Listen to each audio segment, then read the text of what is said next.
So welcome everybody to the second hour of Mindshifters Radio. Today is Friday, October the 1st, 2021, and our call-in number is 563-999-3581, and press 1, and that puts you into queue to talk to us. We'd love to hear your comments and questions because that makes this your show. And while we're waiting on Michael to get dialed in, I'll just invite you to go to our website, which is whyagain.org.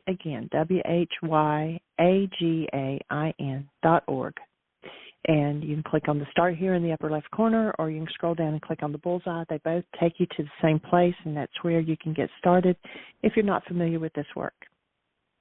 Someone in the chat room asked if we were doing readings, and that is not what we do on this show, but we teach you how to let go of the stresses in your life through forgiveness, which is not letting someone off the hook, but it's going inside and clearing out whatever is inside of you that's holding you back, and to create consciously.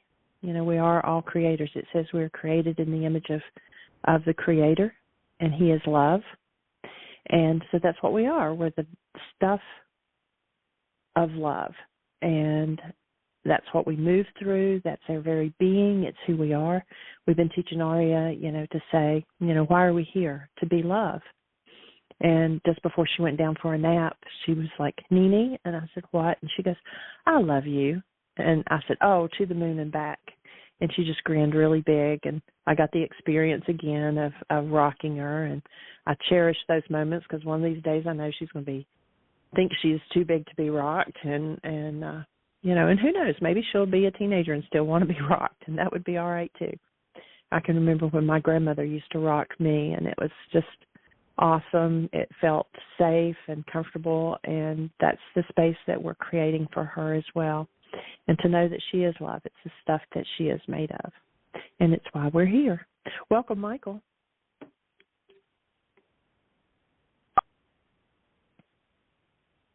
Hello, Michael. Well, I know he's showing up on the switchboard, but he must be muted or Excuse me, he's sweetie. in the middle of something. There he is. In the bright sunshine out here, it was hard to see my mute button to find it. Yeah, I had one of those experiences this morning too. We put some animals on, and she came in and she was cold, so we have a weighted blanket, and she crawled under the weighted blanket and just looked at the baby animals and how cute they were. And it is such a gift to have this sweet presence in our lives and be able to respond in kind.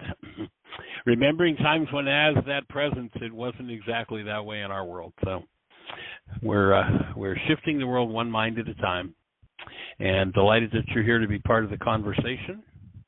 Our reading is from Why Is This Happening to Me Again?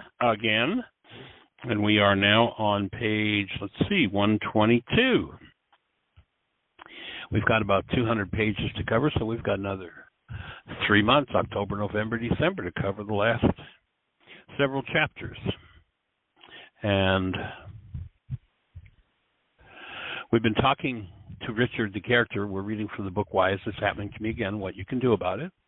You cannot buy new copies from us because we're out of them, but you can go to Amazon.com or to eBay, and you can find lots of used copies there.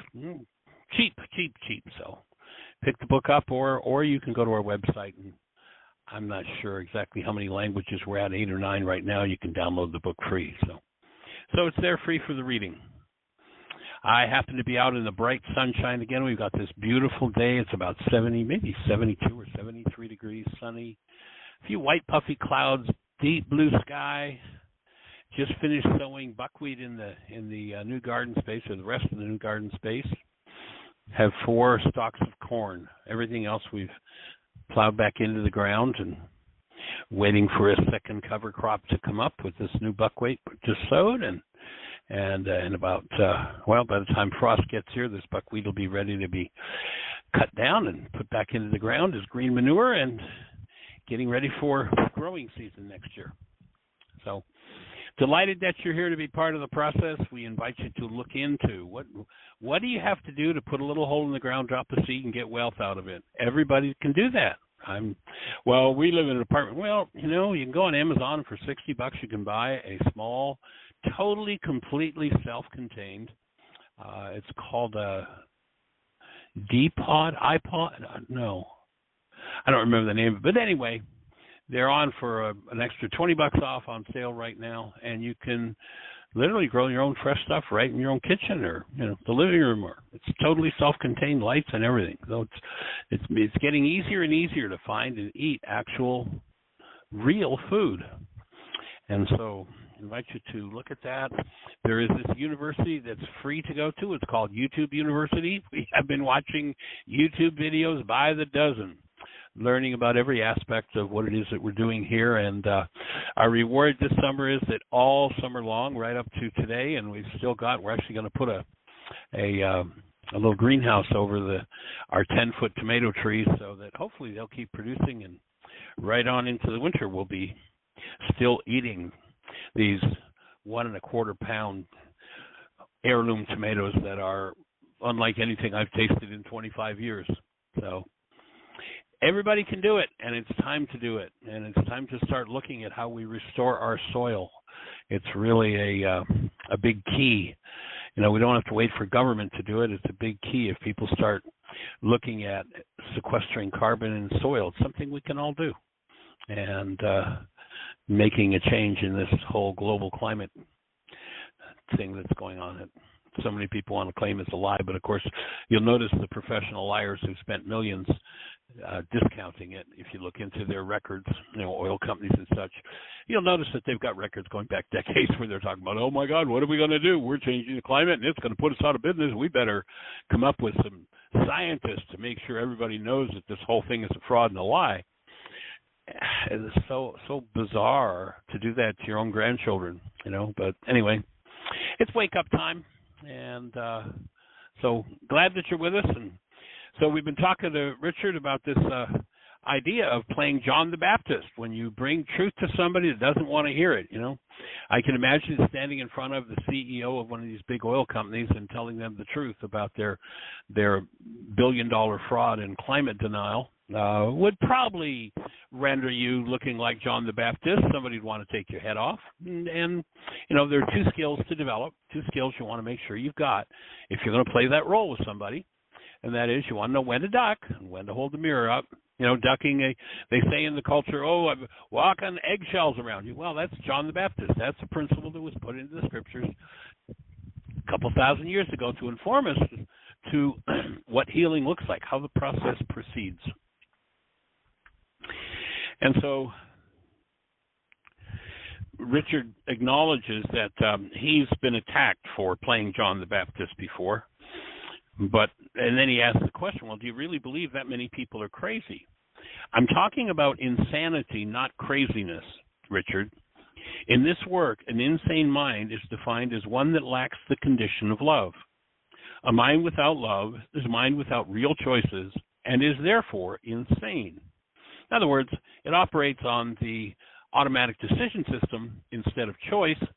Choice is not a mental attribute or faculty.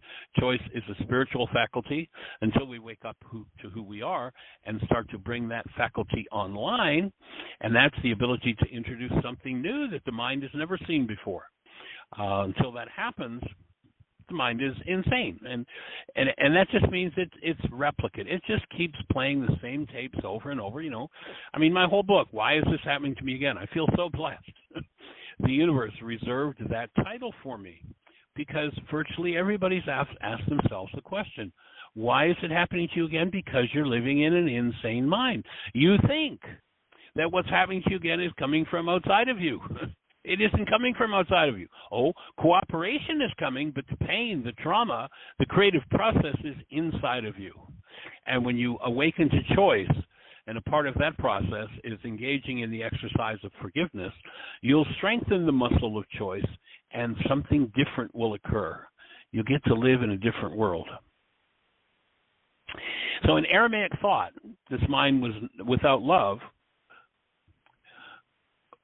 it was known that without love, humans were easy to take advantage of, weak and vulnerable.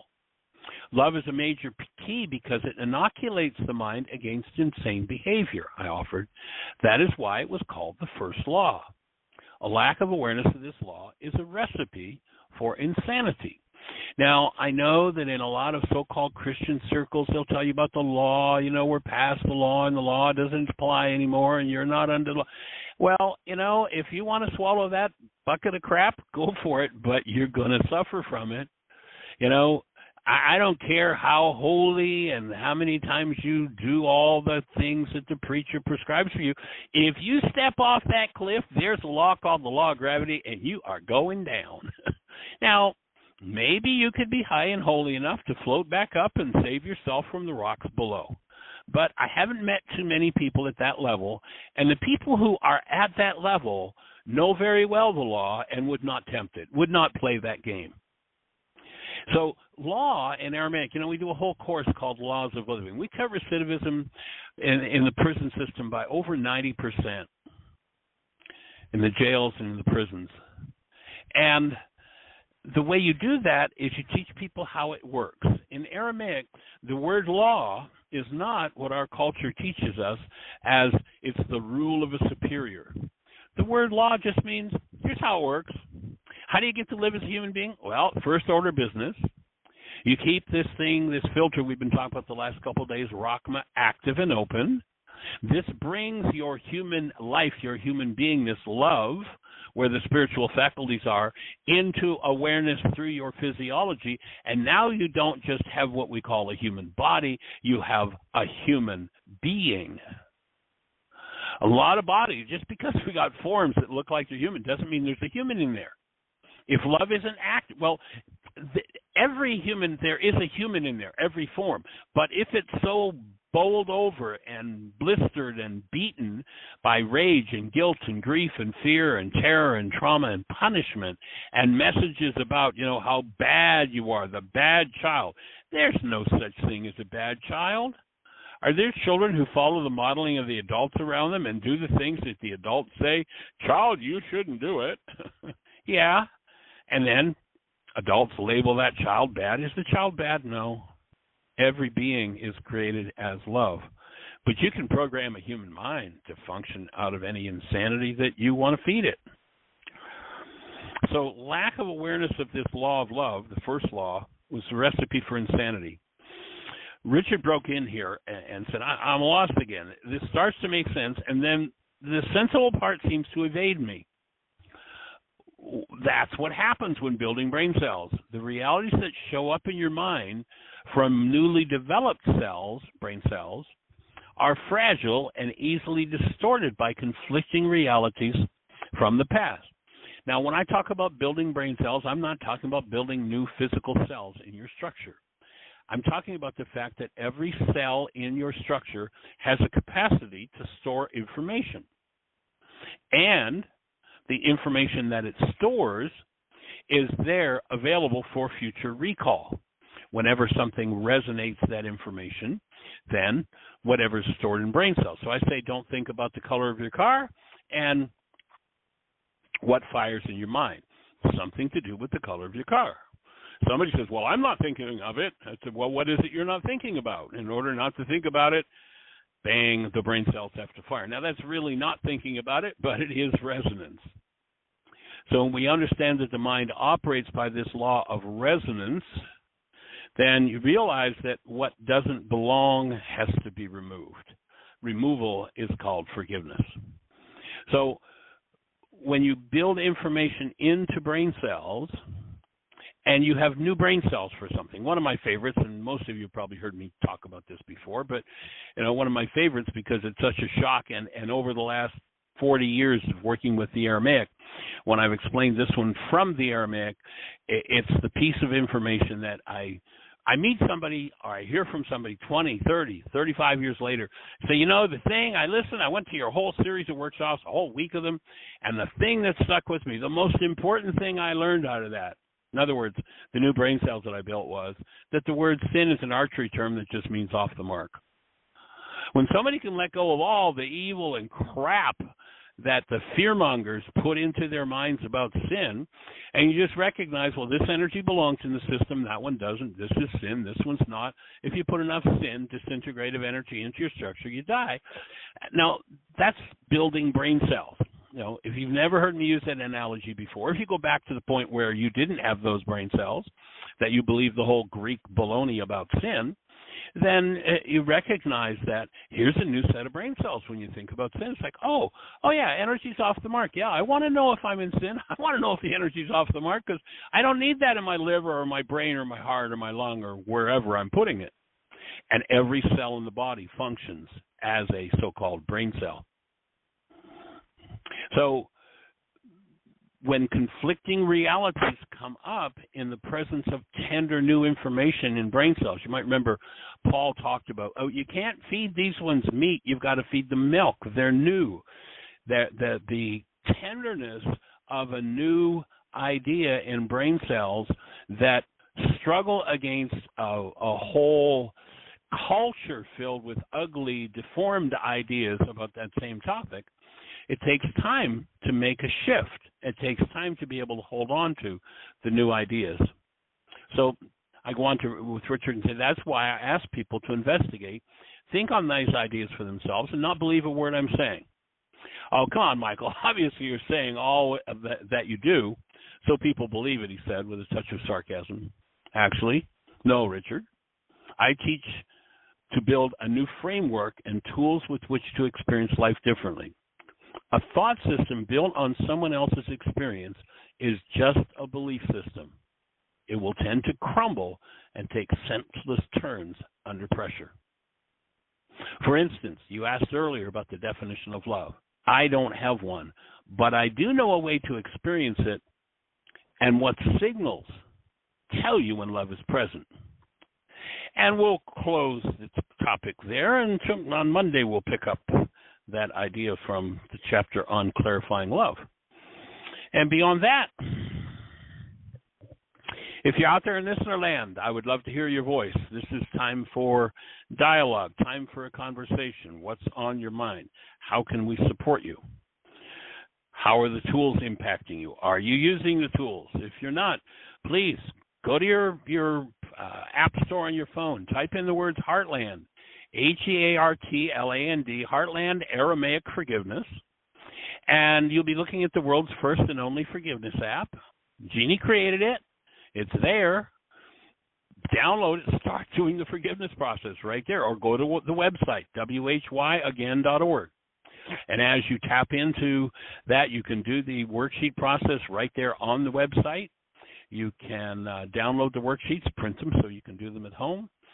And, every way we can support you as you engage, as you actually use the tool. And I'll tell you this, the tool is not going to make any sense when you first use it. And the reason for that is because the brain cells we've all had built in us are exactly backward. Notice virtually everybody when they're in pain, just go look at the YouTube channel at all the conflicts going on and give a listen. And you'll hear everybody. You won't hear one person. You won't hear one politician said, I really had a lot of upset come up around that January 6th thing, and I realized that I've got a lot of rage that I need. You won't hear one politician say that. You'll hear them talking about how this one enraged them and that one made them mad and this one did this and that one. If that's where you live, then there's a lot of work to be done. There's a major shift to take place. These tools are about making that shift. This radio show is about supporting you in making that shift. So, what's on your mind? How can we support you? If you're on one of those stations where we can't see you, 563-999-3581 is our number. If you call that number, you'll be listening to the show. And if you push 1, you and I will be having a conversation. How can we support you? What's on your mind?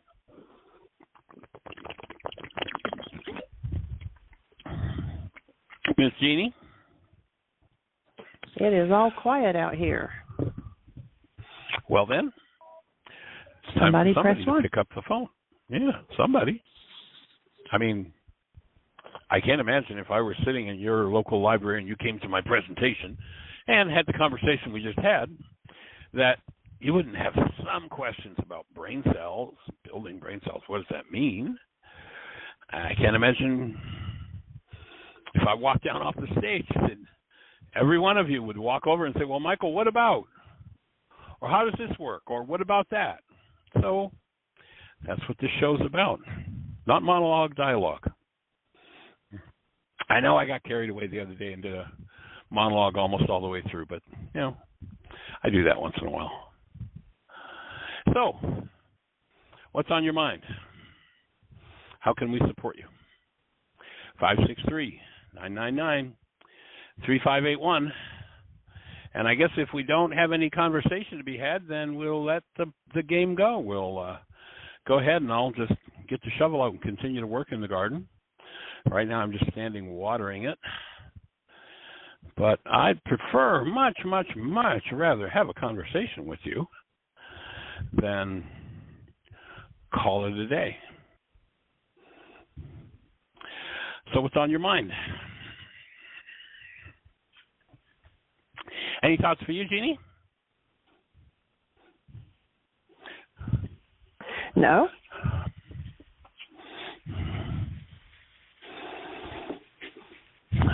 Well, if we have no one who has an interest in any more conversation. A hand just went up. Oh, good. I believe it is. I'd much Susan, prefer 610. 610, you're on the air. Hi, doctors. Hi, Dr. Jeannie. I'm going to call you Doctor. Hey there, young lady. Hi, Michael. We've got our Sudanese woman here. She arrived last night at about 10:30. Sweet. And Jacob is being kept in the hospital for another at least 20 days because it appears that although he was telling us he had been clean from substances, he hadn't been, and he was on an extended LSD trip that made him psychotic. And yeah, that'll do it. He also hadn't slept for days, hadn't eaten for days, so he was very, very sick. And well, bless his heart. I know, I was telling Dr. Tim, in fact, I gave such a long report to Dr. Tim that I wasn't going to press 1 and put listeners through it again in case they had been on with Dr. Tim. But one of my saddest thoughts is that Jacob was punished a lot as a boy, and now it sounds as if he's just punishing himself. That, he has taken over not valuing himself in an essential way. Taking over the job of his power person. Yeah. Yeah. Unfortunately, that's one of the dynamics that runs the world. Or actually, it's the main dynamic that runs the world. So, as you hold the space, I hold that will be strong enough to begin the shift that he needs to make to live in a different world, to live a different life. Yeah, well, we're terminating his apartment, and we're probably taking him out of school, possibly permanently, because the whole culture there is a drug culture. Yep. And he just needs more support than that. He's fragile, so it's been quite a roller coaster time. And the tools have stood us in. Yeah, go ahead. It's interesting that they say, and we're hearing this with Aria. One of the things we want to do is homeschool her, and it's like the culture's conversation and teachers. Well, but she has to be socialized. Well, I can remember I used to use a piece that I came across from the Los Angeles Health Department back in the 50s, and they had a list from I forget, it was sometime in the 40s, if I remember correctly. I may be off a little bit on that, of what the what the behavior challenges were with kids in school in Los Angeles County. And it was chewing gum in school and throwing paper in class and getting out of line, And then in the later 50s, 60s, whenever the second report came out, the comparison report, it was rape, it was drug abuse, it was alcohol abuse, it was bullying, it was suicide, and these kids have been socialized, and you know, it just boggles my mind that people can't see the insanity of what we call socialization. And that, you know, there are, for those who want to homeschool kids, there are many associations of people who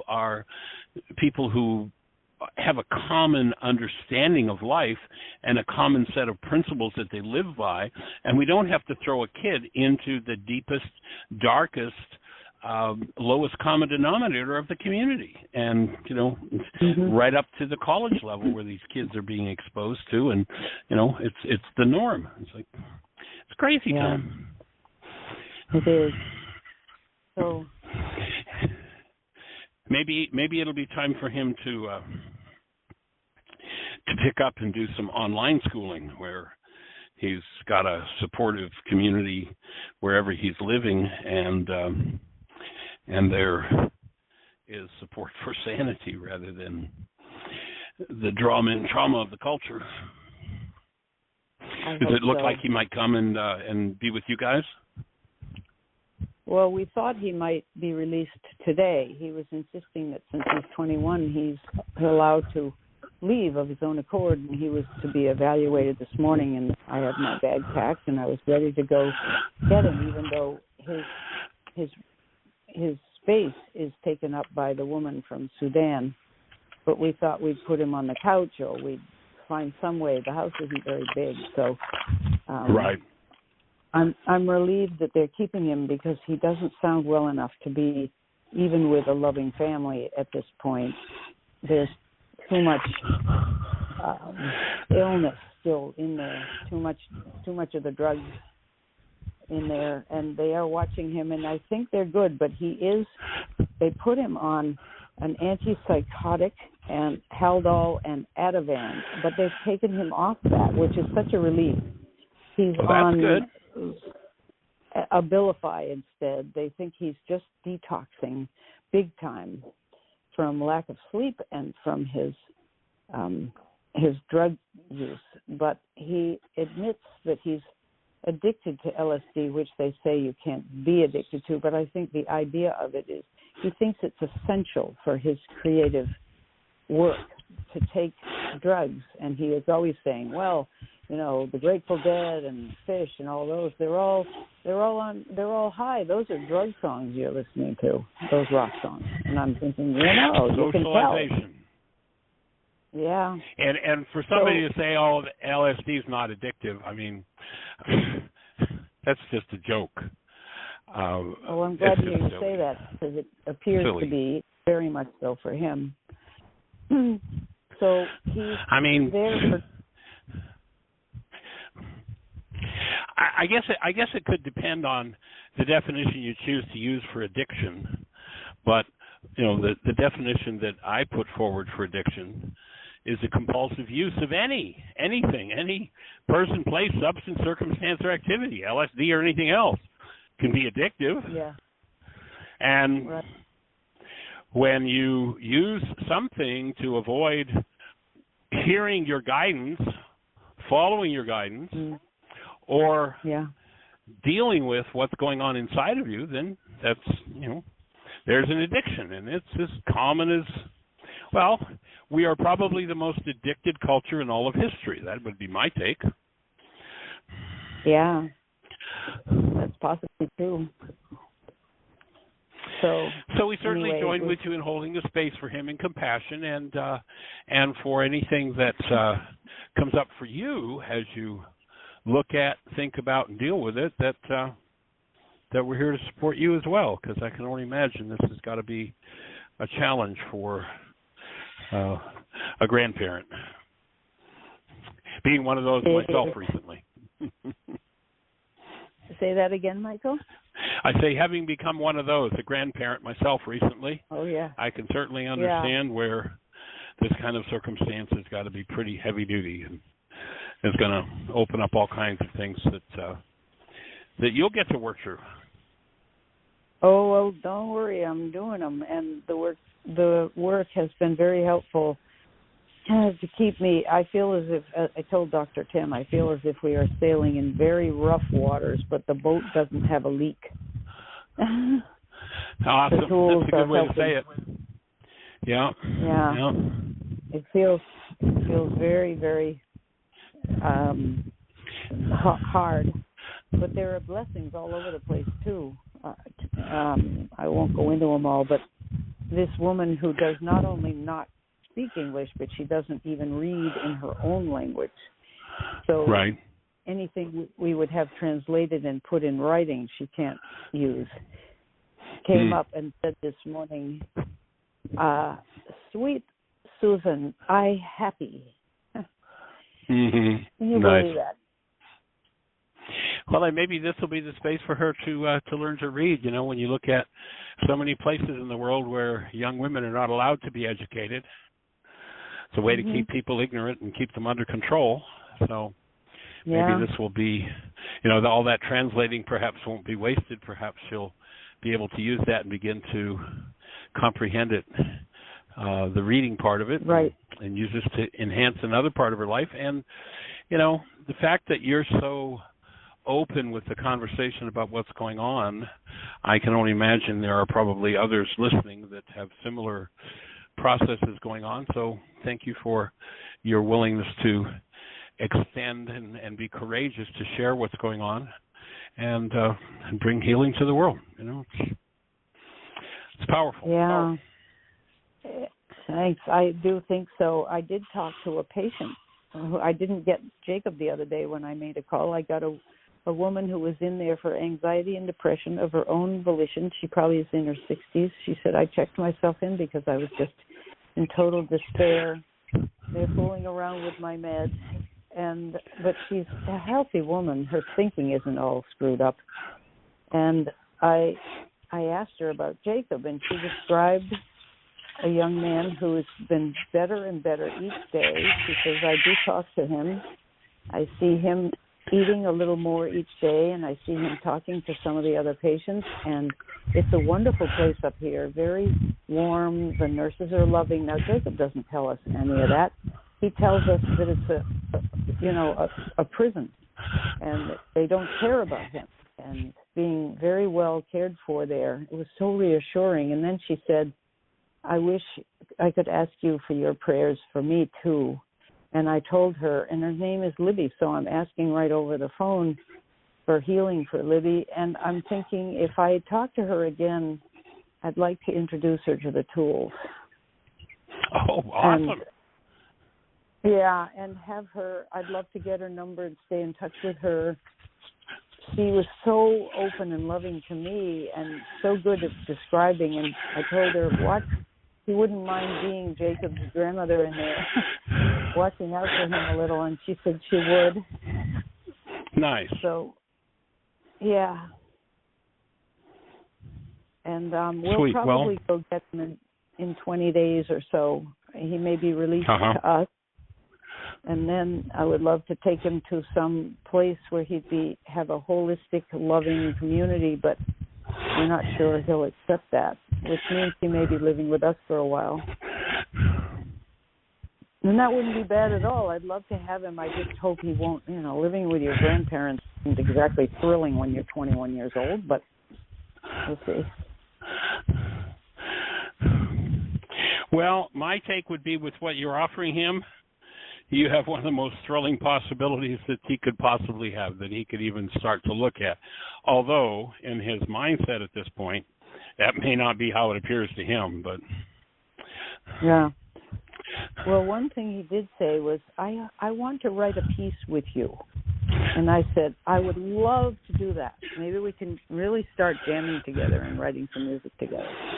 So that might be the road to take when he gets here. Sweet. And, are you shoveling right now? No, I'm actually watering trees. We've got some new apple trees, and I'm watering them. Oh, but, you sound like you're struggling breathing. Oh, really? You're huffing and No, puffing. I've just been hauling the hose around the yard, watering while I'm talking. But you'll remember there were some, yes, apple trees, and kiwi plants, and fig trees, and wow. all What kind kinds of apples? things. We've got 3 or 4 kinds. Jonathan's,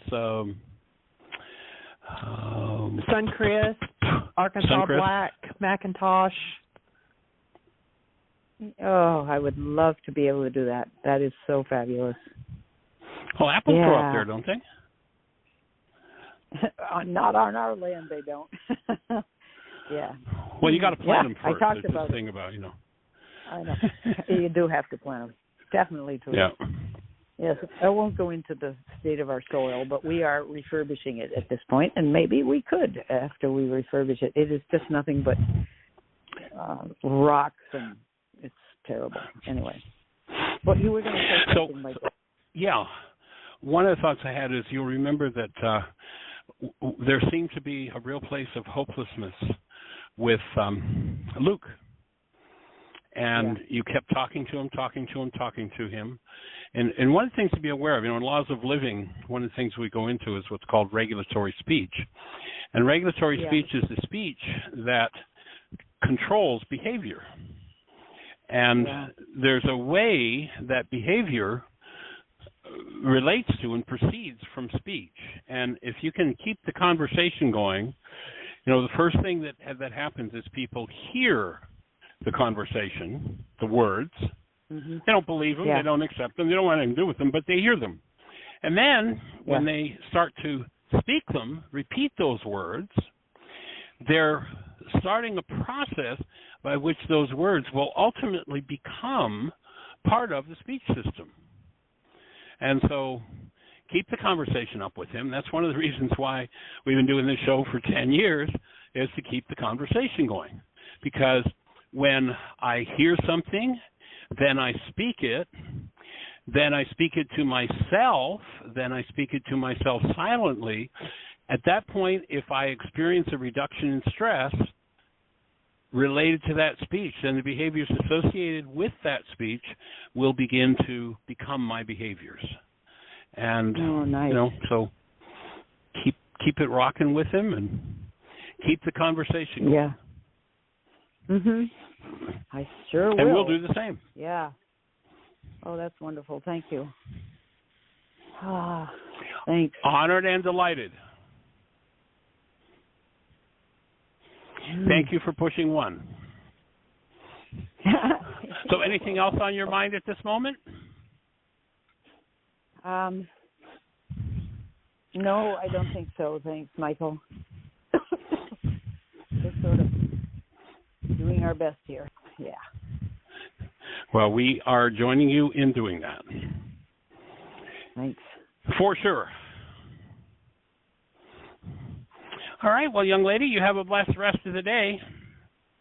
Thanks, Michael. You too, and you, Jeannie, too. Thank you, right, and have care. a good weekend. Thanks. You too. It's Friday already, isn't it? Boy, 1st of October. Holy mackerel. What happened to October? September wasn't here very long. No, that's for sure. Pretty quick moving. So, anybody else out there in the phone queue, Jeannie, with a hand up? Anything happening in the chat room? No. Bob's with me in the chat room, and there's several people Bob, on the haven't heard switchboard. from you in a while. Yeah. Hope things are good down under or up. up over. Well, then I think we could close the conversation out and just say thank you, everyone, for your participation. And we invite you to create the best year yet of your eternal life. It's an awesome gift to give the world. Blessings.